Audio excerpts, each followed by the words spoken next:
like to get started. Actually, we're going to try to start on time instead of late in time, okay? How about that? Yeah, go ahead. Anybody take seats wherever you want? Feel free. I'm going to try to roll these another chair.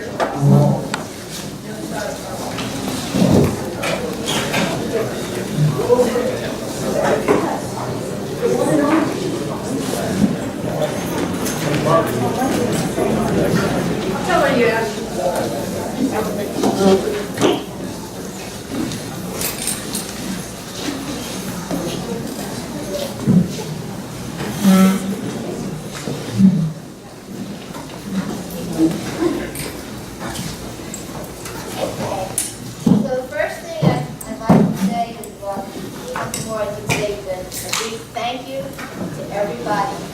Everybody who made it here, all the support and prayers that you sent to John and to me have just been, well, they show you what true friendship really still exists in this world. And it really makes dealing with the situation bearable.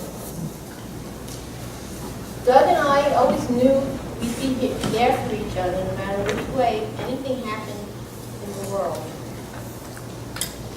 We knew that the most important thing within us was to search for the truth, to locate it, and to keep yourself on that course and act upon that truth, no matter what happened around you, no matter who agreed with you or disagreed with you.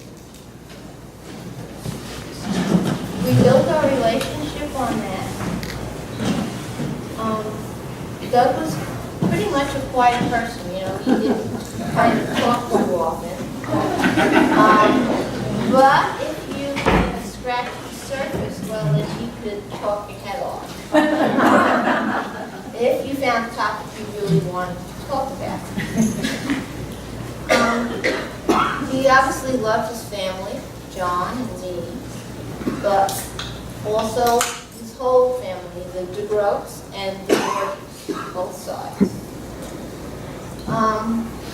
When we got married, I found out yesterday, I didn't know that he never bothered telling his parents that we were going to get married. So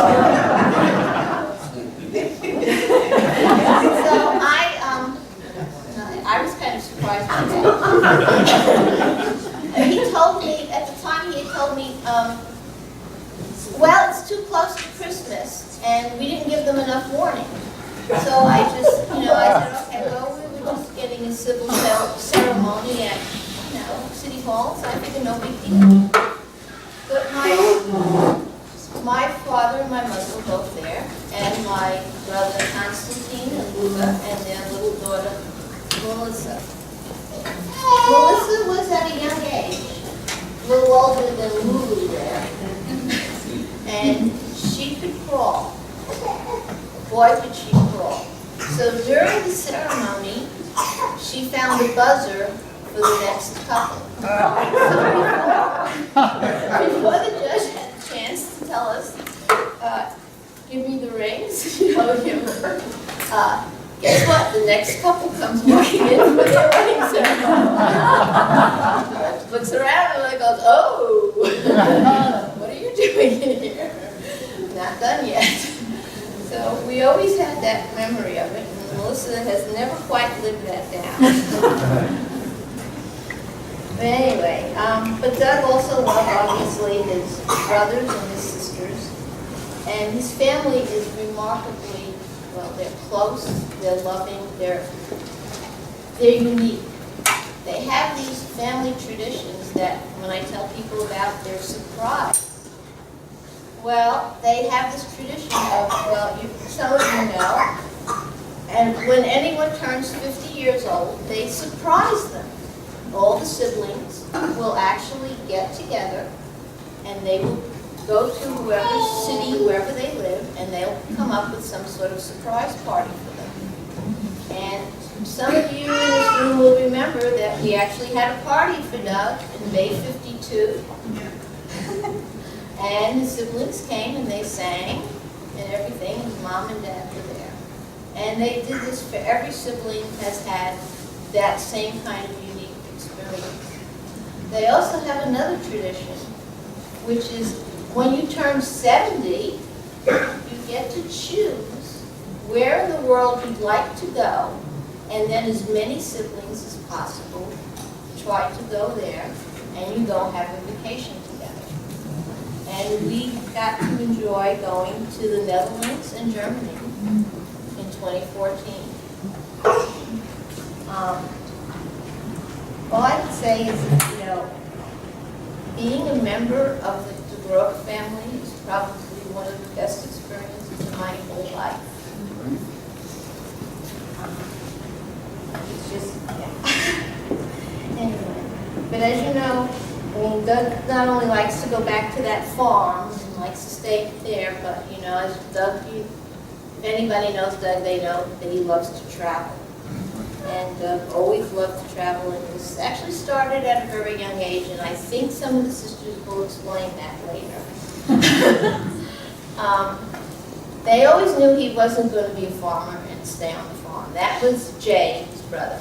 Jay took over the family farm, so the family farm is still there, where Doug grew up.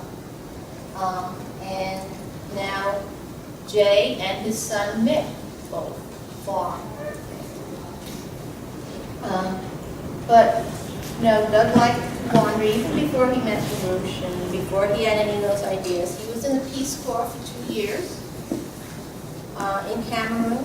He taught school there, and he built a road with a couple of bridges to an isolated town. In the process of that serving his country in that manner, Doug internalized a certain kind of quest for the development of Africa, but not just Africa. He also totally internalized what our founding fathers felt was the right of every human being on earth. And that was that you had the right to life, liberty, and the pursuit of happiness. And he made that what he would follow for the rest of his life. And finally, I guess the funny part, quirky part, the thing that endeared Doug to my father tremendously was the fact that, well, he loved cars. And that was one topic you could always get Doug to talk about. In Africa, you could get him to talk about cars. Cars or anything mechanical, tractors or whatever it was. And my father totally was so enamored by this, he actually sold him the old Jezebel, as we call it. We had a car by the name of Jezebel. She was an old Ford Galaxy, and each sold it to him for $1. So that enabled us to get from our apartment in Astoria to their house in Brooklyn in only 20 to 30 minutes instead of taking an hour and a half to travel by subway. But I also think he really enjoyed the fact that I had found a husband. Wow, I found somebody who actually knew mechanics. Somebody who could actually, he could do woodwork, he could do this, he could do all these things. This was great. Yeah. So, so he was that great tinkerer. From that, from the road he built to the jungles in Cameroon to the, well, when John was small, he made him a wheelbarrow, a child's wheelbarrow, in order to help him in the yard because they didn't make large enough wheelbarrows. Well, he couldn't use never mind. All right, anyway, before I go forever, let's now enjoy a celebration of his life. And this will mostly be music because, frankly, music was the key to Doug's soul. And through that, he celebrated his belief in the creator of the universe. And so you'll see tonight it's going to be a lot of music. I'd like everyone to remember him that way. So I'm turning things over to Marcia. Many people here are actually in the Schiller Institute Virginia course, and they know Doug's wonderful role in that course. He was dedicated. They know him in the tenor section. My husband will say he loved to stand beside Doug, but so do I. I was on the alto tenor interface, and I love to stand beside him. But there are more dimensions to this. Some others of you know that about 7 years ago, is that right, John and Effie, Doug decided to take up the trumpet again. 7 years ago. He had played when he was a youth in high school and back in Minnesota, and so he did resume, and he studied with a man some of you know, Dave Detweiler, who couldn't be here today, and Doug has been studying these 7 years. And Dave Detweiler is a friend of many people in this room and works with the Schiller Institute in putting together and working on the orchestras and playing in the orchestras. Doug's teacher played November 18th for the last birthday anniversary of Friedrich Schiller in New York. And we'll get back to that in a minute. But as soon as Doug got his chops back, then he had to play somewhere, right? So what happened is, some of you know the church in town where the Schiller Institute practices. I'm the part-time musician there, but there's a tradition of holiday orchestras. So there was Doug. In other words, Christmas, Easter, it's a Lutheran church, Reformation Sunday, and about 4 or 5 times a year, Doug then would play in that orchestra.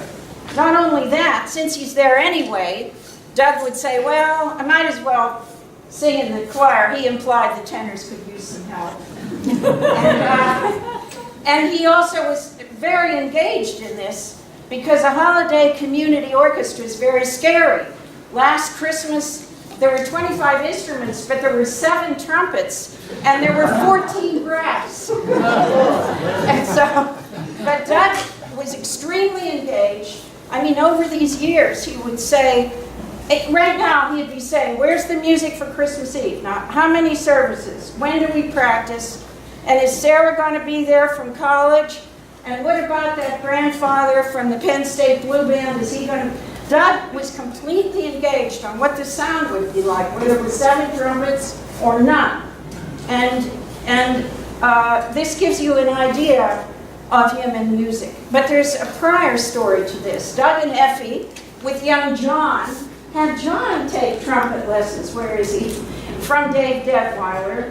So this is even many more years ago. And this same venue in town happened to have a scout troop at this church. They do that kind of thing.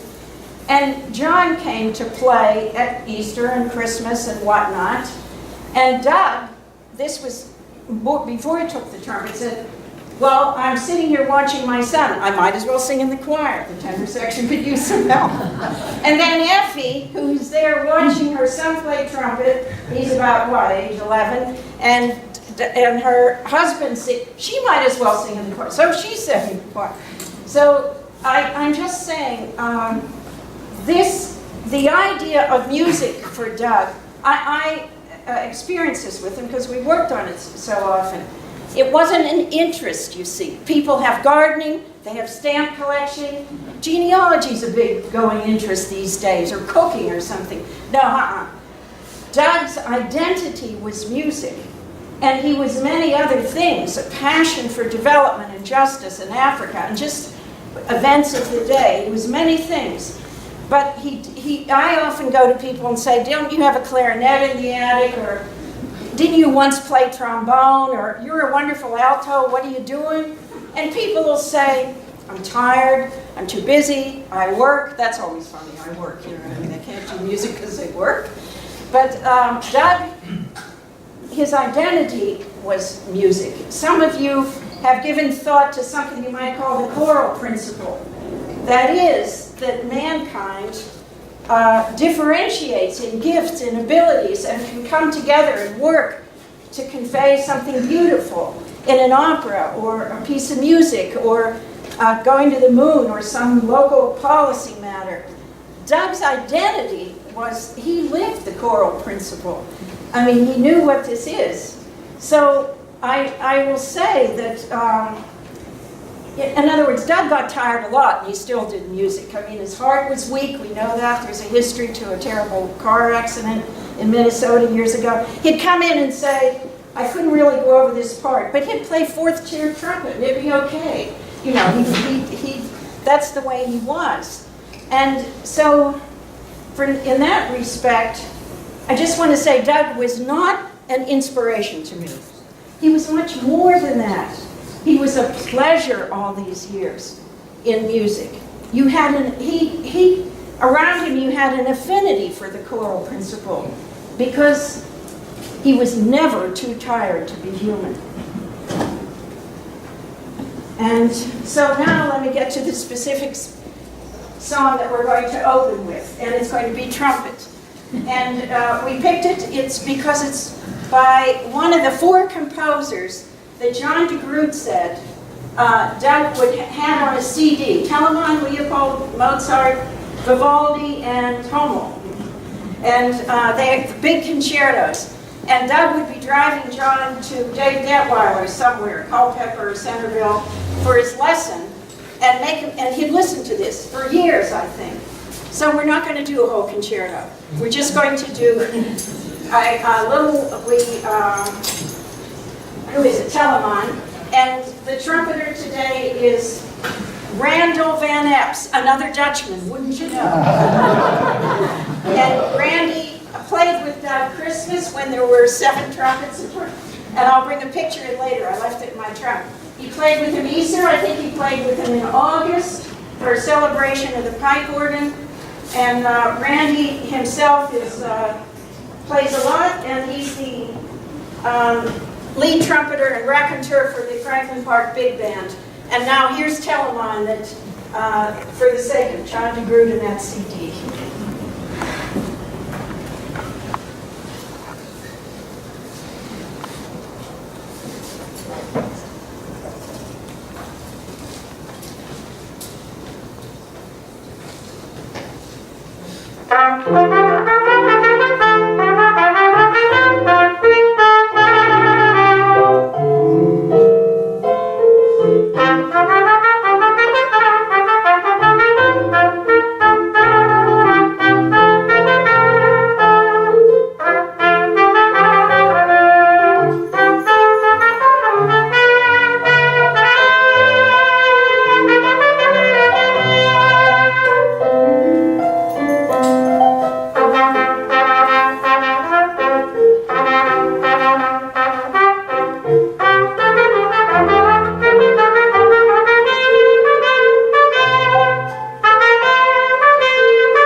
Well, so wonderful to meet so many of Doug and Edgar's friends.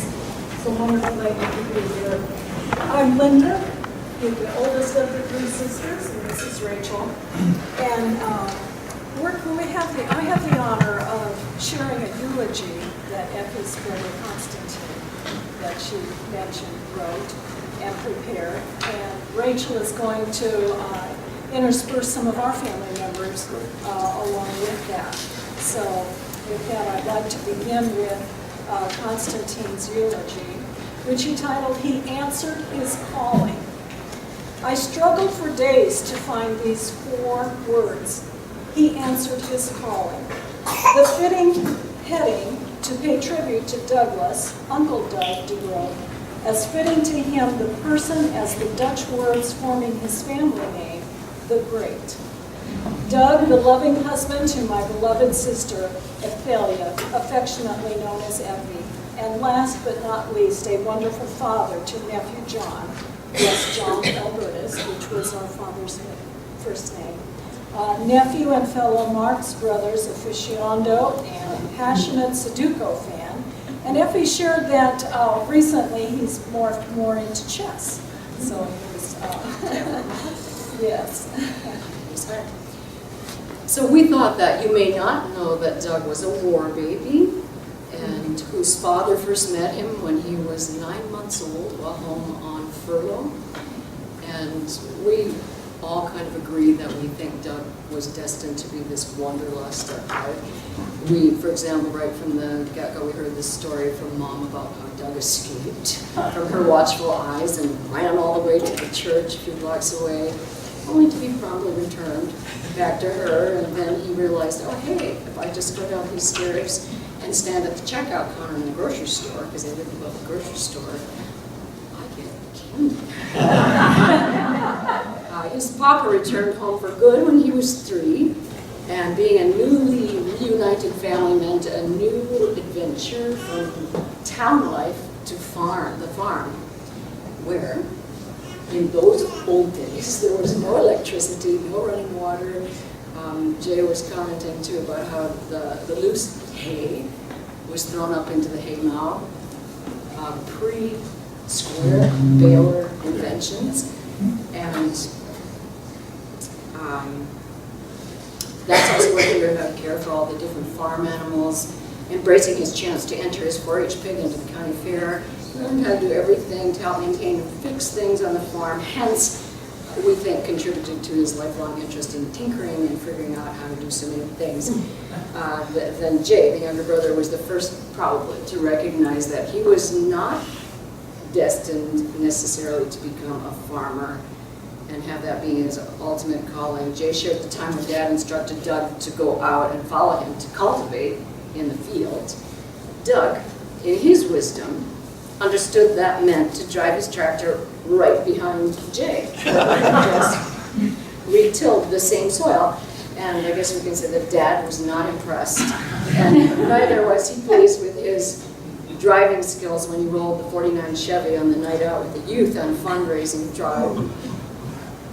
However, Doug's academics and love of learning began to take over, and he began with Jay in the one-room schoolhouse that was right across the road from their farm, and which he attended through grade 7 until the family moved to a different farm location. He went on to attend North College in Iowa, and then graduated from Calvin College in Grand Rapids, Michigan, having begun to prepare for his next adventure.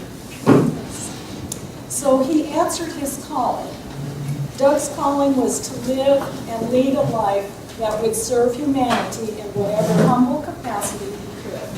He first responded to that calling in his young adult days by enrolling in the newly created Peace Corps. The journey of his calling took him then to Cameroon in French-speaking West Africa. There, with the help of the Lord and fluency in the French language, Doug made his modest contribution in providing vitally needed educational, social, and economic assistance to the people of Cameroon. And in preparation, he was tasked with only 8 weeks to hone that French language and learn a dialect, only to find out that Cameroon, instead of Togo, was to be his final destination, which meant learning another dialect in that short period of time. And so Doug was game. Obviously, while in Africa, he taught English classes in a French-speaking village, and on his summer break, we heard Effie say that he built the bridges and the road to a neighboring village. And in addition, he developed a whole plan for a proposal for a much-needed school in that neighboring village. Doug felt that these activities were probably his highest achievements until years later, with a chance meeting from a student in Cameroon at the embassy in Bonn, he realized in that conversation that his teaching had also made an impact on his students. In an effort to document his Peace Corps activities, he returned with over 500 slides that Effie is faithfully sifting through and trying to put in order. And he developed all these interests he kept developing, and this is where he developed this interest in photography, learning to develop his own pictures out of need. There was no radio for him to listen to. He would get the news of what was going on in the world weeks later sometimes. So he found other ways to stay busy. Throughout his time in the Peace Corps, there was this regular stream, not maybe regular enough for my parents, of handwritten letters. Yes, in their days when people still wrote by hand and letters that we now can read. And we're really glad that Doug saved everything, as I would say, because she's been able to find out previously unknown details about Doug's life and his time. And then, sadly, one of the details burned into our memories is the car accident he had as he was driving home on his return from the Peace Corps to our farm. And in our anxious drive across the state of Minnesota to the hospital, we did not know if we would see him alive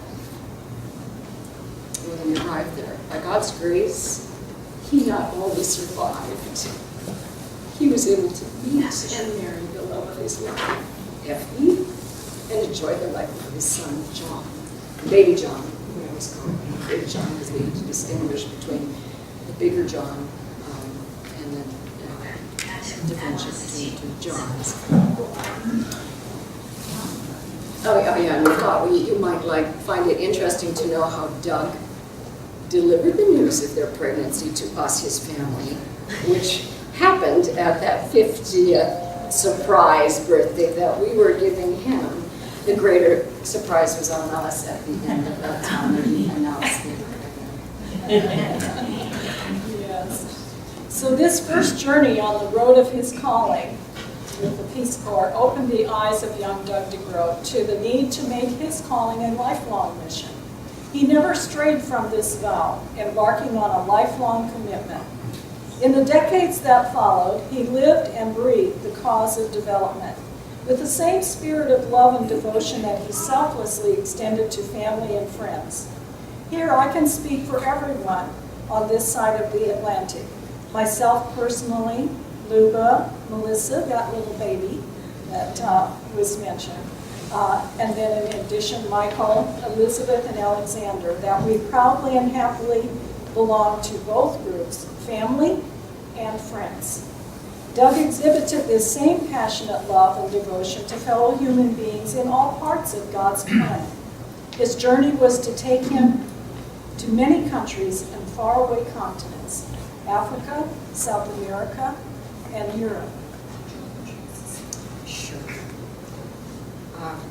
So we're going to interject this with a little song with the help of my sister Deb, who you haven't met yet, or hasn't come out yet, and one of my daughters, Allison. We're down one of the singers through illness today, so you're getting the unison version of Bach that Doug loved, this composer. His love, just a little tribute to his love of singing, to us remembering that we would sing together. At a wedding, we would sing man and wife duet, or the Papageno duet from Degroot to the Magic Flute. So a little taste of Biz du Bami. Just had one little memory put in there. So when I was senior in high school for Christmas break, my brother flew me to New York City to come visit him and Doug for that week, and took me to my first opera at the Met, the museums, of course. And we went to, I don't know if I can help me out, there was some discussion, because I played piano and was studying Bach and Beethoven sonatas. There was somebody was lecturing on like the first four measures, one of Beethoven's. And so even for someone like me who's like, this is really deep, because this whole 1 hour talk is on like the first four measures of the sonata. So Doug was very much his classical music was just a big part of what he loved. So this is Bach.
We hope as Deb listens to our memories that we haven't missed something. Her and her husband very patiently persevered by being delayed in the airports and on the plane all day yesterday. So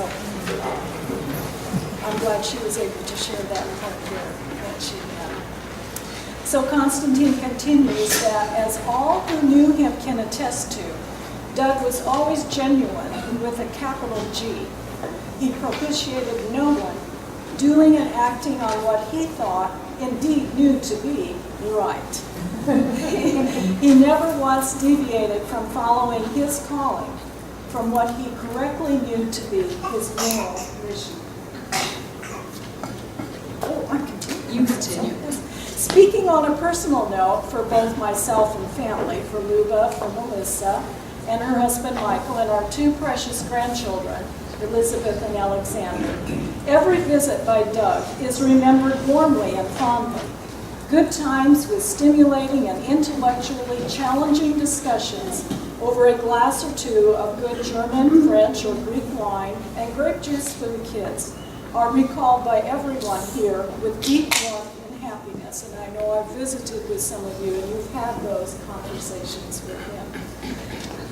On a special note, Melissa, Elizabeth, and Alexander recall how he communicated to them the importance of pursuing their dreams in the world of music. He loved to hear Melissa sing and play piano, to watch Elizabeth play piano and Alexander play the violin and piano. Doug's passion for music was a core part of his passion for knowledge and beauty in the true sense of that word. Uncle Doug, as he is so fondly called, made a big hit with Elizabeth and Alexander during the visit here by Doug, Effie, Rachel, and Jay and Vi in July 2014, and again in July 2017 during our stay in Leesburg, Virginia. Elizabeth, in consultation with Alexander, wrote a special book of anecdotes immortalizing the most precious moments of their first trip to the United States. Uncle Doug was accorded a special place of honor in that literary work. They immortalized Uncle Doug, the trumpet player, who practiced at midnight And we just need to expound on that a moment, on that midnight performance. Effie relayed the story of when her brother's family was visiting. And when they got up that next morning, the children asked, "Do you have a neighbor who practices?" Of course, there was much laughter, and they were told that it was Doug playing in the basement, and he practiced apparently all hours and usually quite late. So in the same way, Doug, encouraged Melissa as a child and later to pursue her dreams in the world of music, and later provided the same encouragement to Elizabeth and Alexander. He encouraged himself to develop musically. This very fact, an older person loving and learning a musical instrument, is incredibly inspirational to the younger generations. As in so many other areas, words and actions formed a true unity for Doug as he followed his calling. What inspired the younger generations most was not only his learning, but seeing with their own eyes the joy in Doug that came with learning and development. Doug spent a lifetime truly growing and developing himself with a thirst for a learning from the time of his youth to that final day of meeting his Maker, as we all shall have to. A thirst for learning that never quit. His trumpet playing exemplified this. Never too old to learn and develop, and to experience the joy that comes with learning and self-development. And yes, Doug was intelligent, but you also need desire, learning how to do the next step, and probably those two things don't mean a lot. If it's not laced with the big P, by that I mean perseverance. And we saw that side of Doug. You saw him persevere through that long healing process, which we could regale you with lots of stories about that and how that affected all of us too. Or stories about how he would put in all these hours to revamp the whole car engine and bring it back to a better working order, only to get it promptly stolen. But then turn right around and try again, another car. So we noticed those things of him not being afraid to take a risk, start something new, do different things. And the fact that perhaps he did not seem in eyes to complain about the fact that he was going through some tough journey, some tough times, and bowing into that, or getting stuck with that cycle of self-pity. So, yes, we feel Doug has exhibited that grit and perseverance in his actions and passion, and ultimately shows us that love really has no borders, and that's a beautiful legacy to pass on. No borders. And so Constantine's conclusion is Doug spent a rich and rewarding life answering his calling. Those he left behind are gathered here today in flesh and spirit, and in every single one of us remembers fondly all the precious moments spent with him. I began this humble eulogy with a 4-word heading. He answered his calling. Speaking for all, I would like to conclude with a simple 5-word ending. We will all miss him.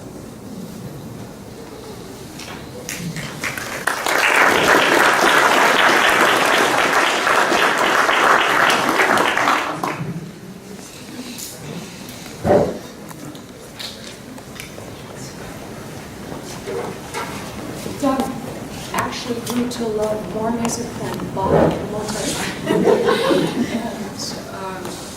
And our last trip, sibling trip together, was to Vancouver, and my daughter Allison happens to live there, and so we had recently been to see Rousseau, the opera, on the East Coast, and Allison had just finished working that role in the summer program.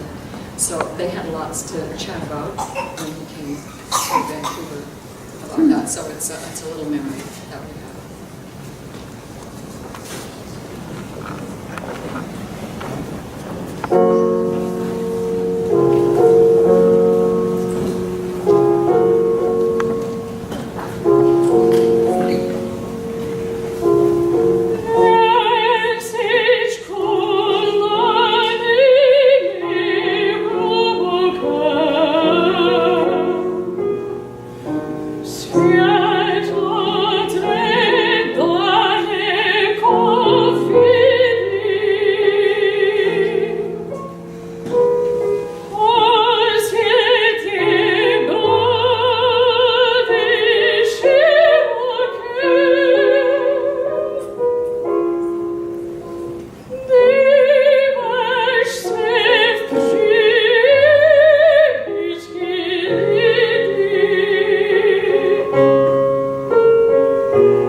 Effie asked me to introduce David Cherry, who has a remembrance.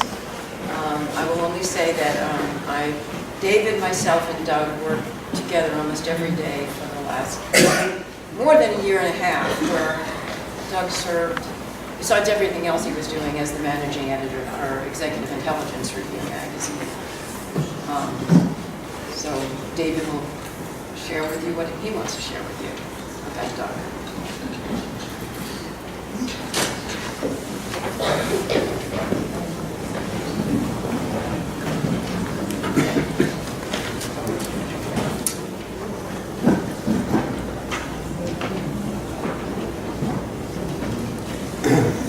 Three months ago, Doug and I were in the editorial room. I should say, we all know Doug is a very quiet person. Yes, I'll say it again. We all know Doug is a very quiet person, taciturn.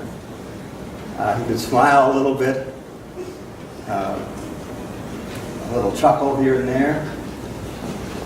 But 3 months ago, he and I were in the editorial room, and I made a joke. And Doug just lost his composure completely. He could have fallen off his chair. I was shocked. And I've known him since 1974. I never saw that.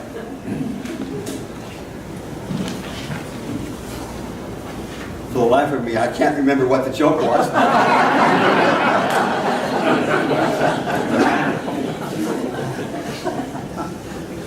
When my wife Lydia and I, Lydia is here, somewhere here, were married in 1979. Doug was our best man, and Effie was, of course, there also. This was in New York. But let's go back to the beginning, 1974. At that time, the LaRouche movement was just setting up its intelligence and publications operations. And Doug and I first met in a room on the Columbia University campus where different sectors were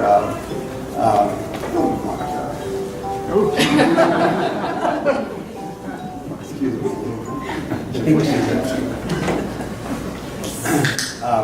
Doug and I were both going to be working on Africa, and so we were in a group of others who were going to work on the Middle East and Africa.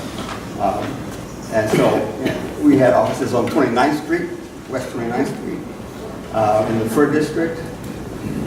The Middle East and Africa sector had a big room, and Bob Dreyfus was the head of the sector. Chris White was the NEC member who was overseeing our work. Mark Bergman worked on both Middle East and Africa. Peter Buck was there. I was there. Cynthia Parsons was there, and Cynthia Parsons is here today. Want to stand up, Cynthia? Thank you. And then Carol Clittery, now you're going to join the sector also. Well, on the Africa side, I think it's accurate to say that Doug was the anchor. because he didn't have to go to work every day. He didn't have to do an outside job. He was there every day, all day. He was also had a temperament because he was Mr. Steady, calm, and persistent. And I recall some of our tasks. One of the things that we did was to write this huge centerfold feature article for New Solidarity newspaper on development of South Africa. And I remember we were up until I don't know what hour in the morning finishing it, so it wouldn't be behind schedule on publication. At that time, in 1975, the proxy war between the Soviet Union and the United States and the Anglo-American powers was underway in Angola.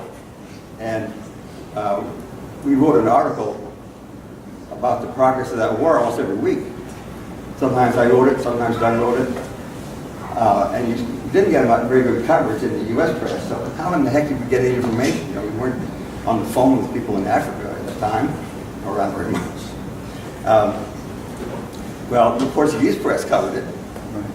And Mark Sonnenblick, of beloved memory, would go to a newsstand in New Jersey where there was a Portuguese community and buy the newspapers, bring them in, and we would try to make it out. We didn't have any really good people reading Portuguese, so we worked on our Portuguese. So 1975 was also the time in which Lynn went to Iraq and then to Israel and had a plan for the Middle East peace. When he came back, he produced this booklet called IDB, How the International Development Bank Will Work. And that became a kind of a lodestar for our work then and even now in many respects.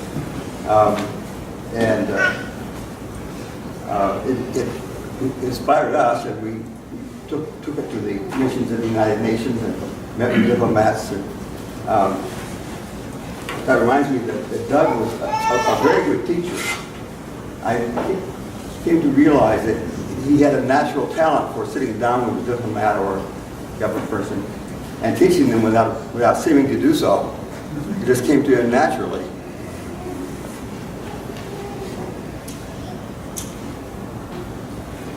We were very optimistic at that time. Maybe almost as optimistic as we are now. Even though at the time there was the same threat of nuclear war as now. Some of us will remember the Hilux exercises of 1975 that looked like they might go live. We did a lot about that. Again, we went to the missions in the United Nations, as well as, of course, in all our publications. And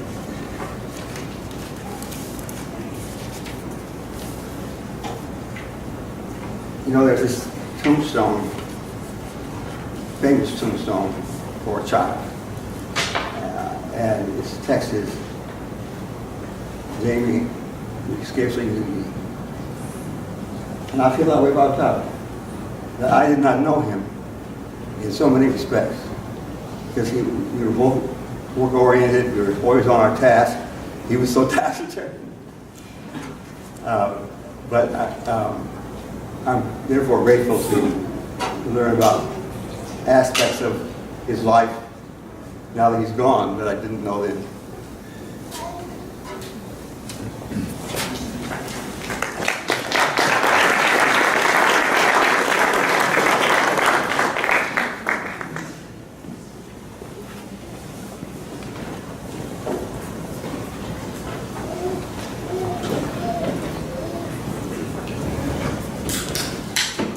And with Effie and the family's forbearance, we have one small change in the order.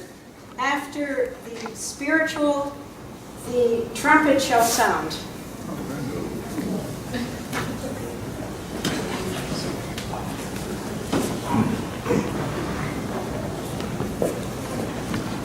I get two in a row, huh? And I'll tell you, Doug loved to know Are we going, when you're doing the holiday orchestra, are we going to do any of the big chorales? He loved all the sweet ones and the big heavy ones. What else are we going to do if he loved the spirits?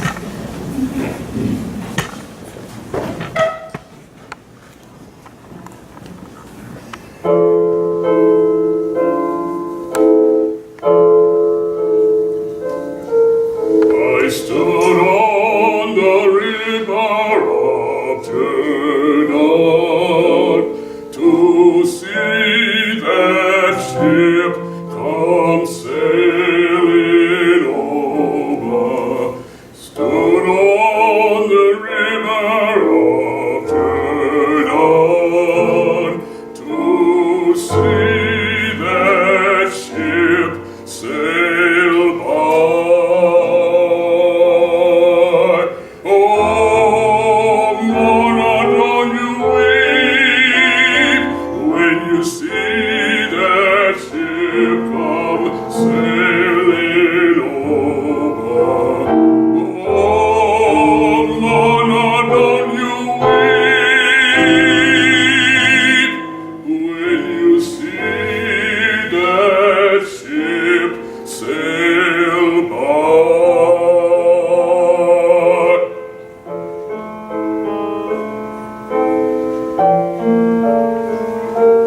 Oh, brother, you better be ready to see that ship come sailing over. Sister, you better be ready to see that ship sail by. Oh, Mona, don't you weep when you see that ship come sailing over. Shout, glory, hallelujah,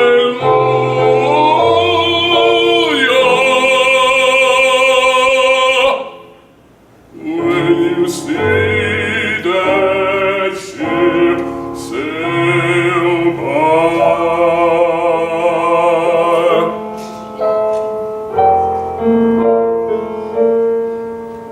I stood on the river of Jordan.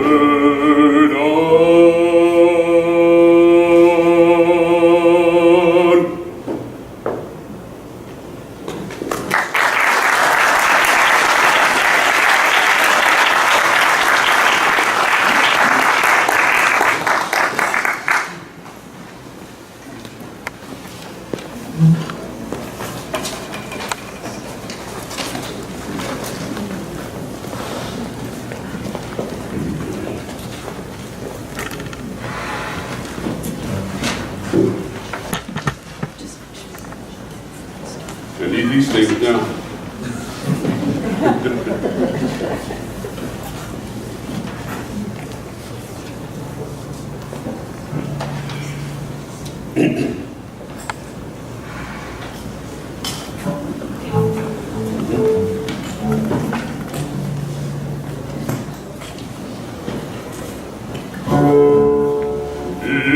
Behold, I tell you a mystery. We shall not all sleep, but we shall all be changed in a moment, in the twinkling of an eye. At the last trumpet,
of conducting the Schiller Institute Chorus here in Leesburg for the past few years. And Doug was an intrepid and stalwart member of our tenor section. And it was an absolute joy working with him because he was completely committed to the integrity of the music, no matter what. Even through health issues, even through challenges he had. He traveled to New York with the chorus many, many times to sing in these wonderful concerts that we had in New York City with the singing Mozart's Requiem 4 times in 4 days on the anniversary of the September 11th attacks. He traveled up there to sing the Messiah. And the last time I saw Doug was at a chorus rehearsal it was early October, and he chased me down in the parking lot, and this was the day when the tenor section, sorry guys, but the tenor section, it was not the best day. and Doug chased me down, and he said, I don't know what happened up there. I'm really sorry, but we're going to fix it. And to me, that was just Doug. He had a real commitment to the music, and now I see him getting to experience some of his family members and this wonderful tradition. For him, music was the same as breathing. It was just what you did if you were alive. It was part of life. So the chorus is going to perform 4 pieces that we sang with Doug, and today we're going to sing the chorus. And here we will be. Yes, absolutely. I want to cry.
to say a few things about Doug and his service on security.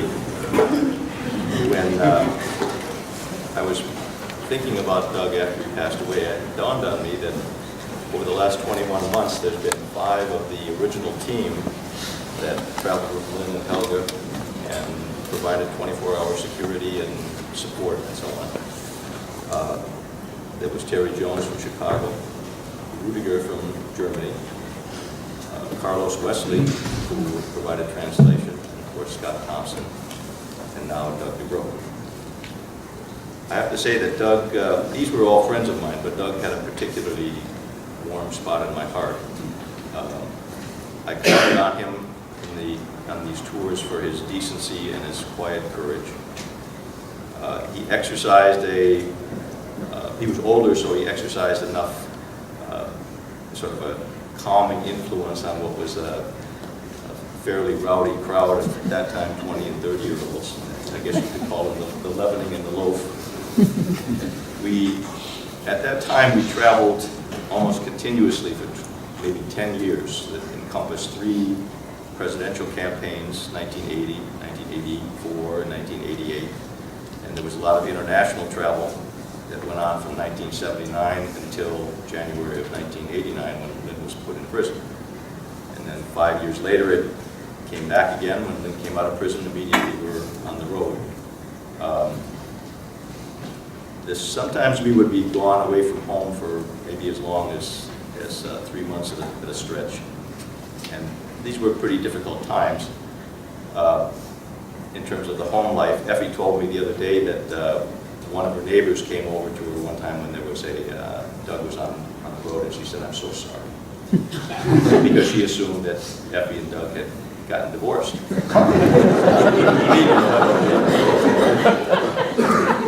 So Doug continued his security duties until he hit, as his sister was talking about, the sort of proverbial medical brick wall. He came back in 1998 from a long tour in Germany, completely depleted, fatigued. Ultimately, he went up to Johns Hopkins, where the cardiac crew up there decided that he had a severe heart damage. It was, they couldn't quite figure it out, but they decided that this obviously had come from severe traumatic blow, which was his car accident, and they said this must have happened 20 years ago. Of course, it was really 30 years ago. I knew Doug had had a car accident in Minnesota, but I never knew the details of this because he didn't talk very much. He was from Minnesota.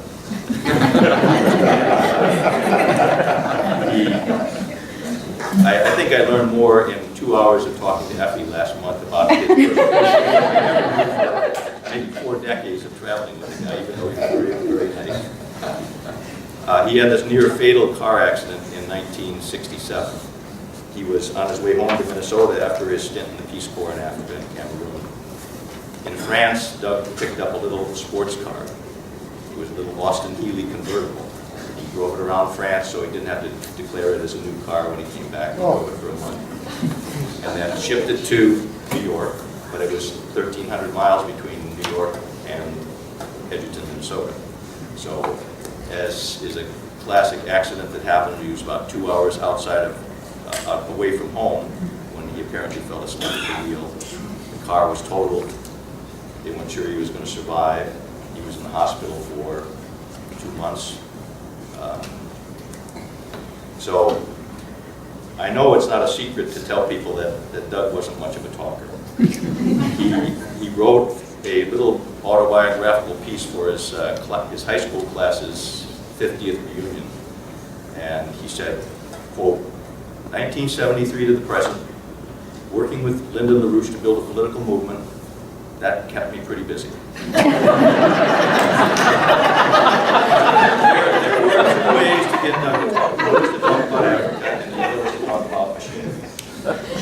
On Africa, of course, he had an abiding hatred for the colonial system. He saw the evil legacy of colonialism in his stay in Cameroon. He saw the poverty, the corruption, the internecine warfare that was fostered by the colonial settings there. On the question of machinery, there was the mention of his 50th birthday party. Now, what was not said was there was a skit done by the security staff on Doug at that time.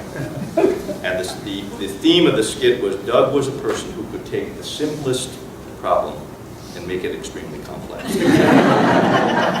There was the object of this was what we called his leaf machine. This was a handmade cart that had a blower motor and was made from sheet metal and so on, and was hauled behind a riding mower so that it would suck up the leaves and most leaves in the fall. So I was blamed for this because I was so cheap that I wouldn't buy any decent equipment. Doug had his opportunity to go out and build this thing from scratch. So I can tell you the leaf machine still exists. This year we burned the leaves because there was a slight design flaw in his building of this, which is that the leaf machine would suck up rocks as well as there was more maintenance on this than a helicopter. I said at the beginning that I appreciated Doug's quiet courage. The evening before Doug passed away, Kathy and I went with Bob and Marcia Baker up to see Doug and Effie and John. And Doug was in the intensive care unit at Johns Hopkins, and he was looked very frail. He was wired with his all the various kinds of IV and heart monitors, and the medical staff was in constant attendance. They even had somebody with a nurse watching them through a window from the next room. It was just like constant. So when we saw Doug, I looked at him and I said, Doug, I said, you got to come back. I said, you have to get better. We really need you in the tenor section. We got these problems. And he smiled at me, knowing that I was one of the people who needed schooling. And he said, Rick, we've got to fix it. You and I, we can fix it. And that's the last I had heard from him on that. I'd like to end by reading a sonnet that was written by John Quincy Adams on the occasion of his father's birthday. And this was 3 months after his father passed away. So it was a memorial. And when I read this a couple weeks ago with my wife, I said, this is really the sense I have of Doug, and I know Doug would appreciate this. Day of my father's birth, I hail thee yet. What though his body moulders in the grave, yet shall not death the immortal soul enslave. The sun is not extinct, his orb is set. And where on earth's wide ball shall man be met, while time shall run, but from thy spirit brave shall learn to grasp the boon his maker gave, and spurn the terror of a tyrant's threat. Who but shall learn that freedom is the prize, man still is bound to rescue or maintain. That nature's God commands the slave to rise, and on the oppressor's head to break his chain. Roll, years of promise, rapidly roll round, till not a slave shall on this earth be found.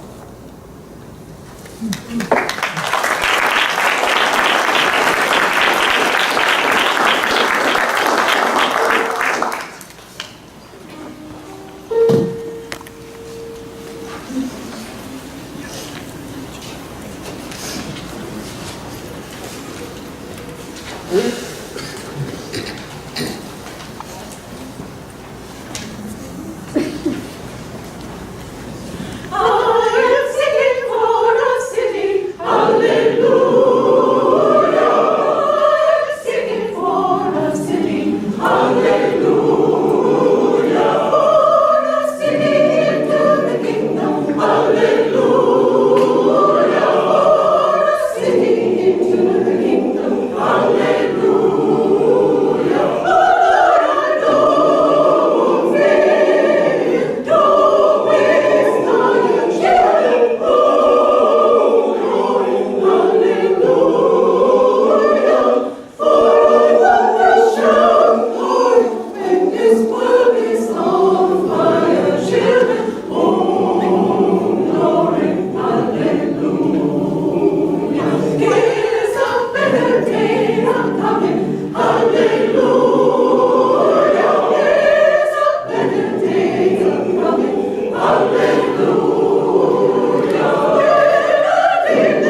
A lot has been said about Doug tonight, a lot I didn't know, a lot I did know.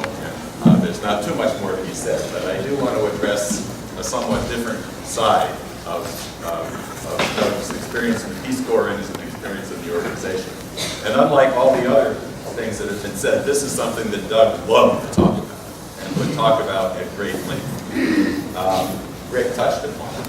Let me say first that my first date with my late wife, Gail, was when she invited me over to her house in Queens to view Doug's slides of his Peace Corps experience in Canada.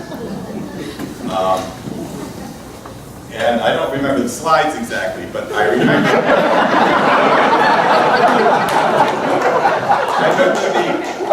the ambiance. And coming off of that night, I very much wanted to pursue my main interest of it. But I also came away with a very, very clear sense that Doug shared with me his experience, his reaction to his experience in the Peace Corps. I had been in 2 sessions in the Peace Corps, one in Guyana, South America, one in Thailand, about the same time. Both of us had a deep, deep appreciation for the experience, a certain love, a life-changing kind of experience of living in another culture, learning to make friends of a very different type of character, person of religion, and so forth. But we also came away with a deep-seated anger about what had happened to the developing sector under, in a sense, America's purview. Not just the colonial era, but the neo-colonial era, the continued enforced poverty, the absolute refusal to allow real development in these countries. So it was both a commitment to development, which the family has talked about, but also a very solid rage and anger against the evil that had been done. I had gone to Guyana in 1967. In 1966, Guyana got its independence from the British, so-called independence. And as is the British wont, they left Guyana by stirring up a vile, bloody, ugly race war between the East Indian people who'd been brought over as indentured servants and the blacks who'd been brought over as slaves. So they were pitted against each other, massive slaughter. When I got there, just a year later, I had been told that all of the villages and towns were segregated until the chaos, and now they were all segregated towns, either black or East Indian. And then I went to Thailand at the peak of the Vietnam War, so that was another experience. But Doug lived in Cameroon, which you may know was colonized by 2 countries. There was a section that the British controlled and a section that the French controlled. And over time, they somewhat came together, and after so-called independence in the early 60s, they would have times where they came together and then came apart, but it was always perfect for the British divide and conquer capacity to turn one against the other, and that's still going on today. And Doug just was absolutely convinced that he would not allow people to accept as a given that these countries were going to remain colonial subjects, semi-slaves. It cannot be accepted. That has to be reversed. And the only way to do that is to not take sides in the crises that were constantly created by the British Empire, turning one against the other, controlling both sides. And he was adamant about this. And some people called him stubborn, and I think indeed he was very stubborn on this issue in a very, very good way. And I reflect also on the fact that during the time that Lynn was doing these diplomatic lunches on a regular basis in Washington, there were always a large number of African nations represented, ambassadors, diplomats, and so forth. And inevitably they would bring up something that they were proposing to do to try to bring some development to their country or to deal with a crisis within their country or their region. And they say, well, here's what we're going to do. What do you think? And Lynn would inevitably say, forget it, it won't work. If you're not willing to take on the fact that Africa is controlled by the British Empire and every country is controlled by the British Empire, nothing you do is going to work. And Doug had this sense about him as well. And when people would take sides in a fight, and people in our organization would occasionally take sides in these British instigated conflicts, myself as well. And Doug would inevitably intervene, and he would talk and talk and talk until he thought he got it. And no matter what the crisis, if it's the Iran versus the Saudis or the Sudan crisis or any of these things, if he heard somebody picking sides and saying these are the good guys and these are the bad guys, you know, he'd be in your room and close the door until you got it. So I think this is something that we can take away too. It's something I think we can learn, continue to learn from Doug, which is an absolute commitment to the dignity of man, which cannot be compromised. Right. Thank you.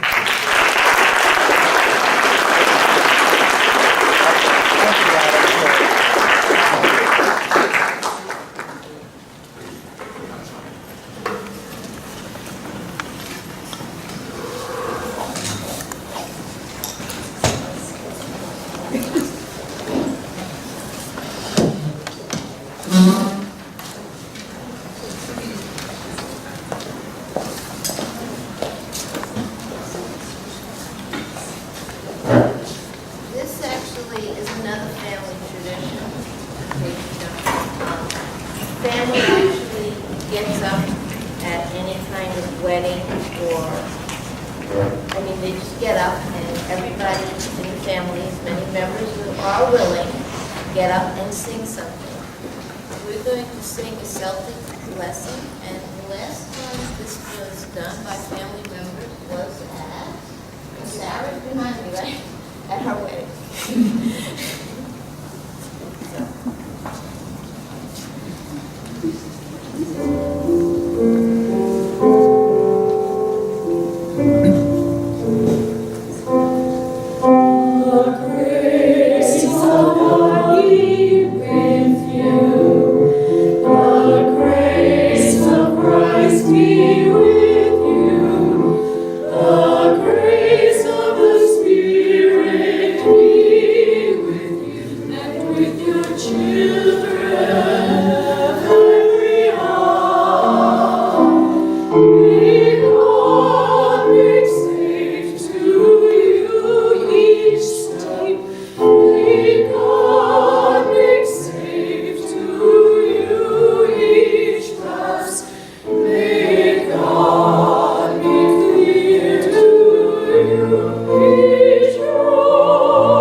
Late 16th century melody that in the 17th century had words to it, and then rise and sing the 3 verses in your program at the end.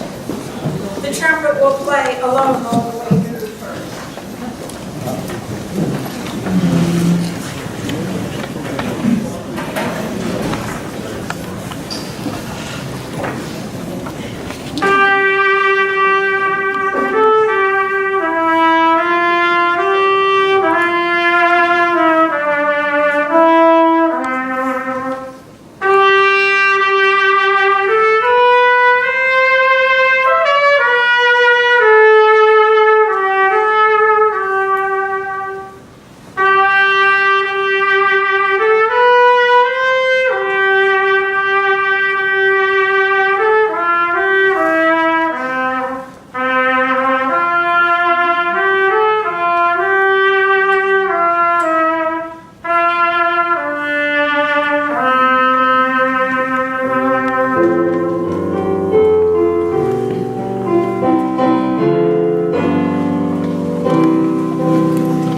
plenty of food, I think, still back there.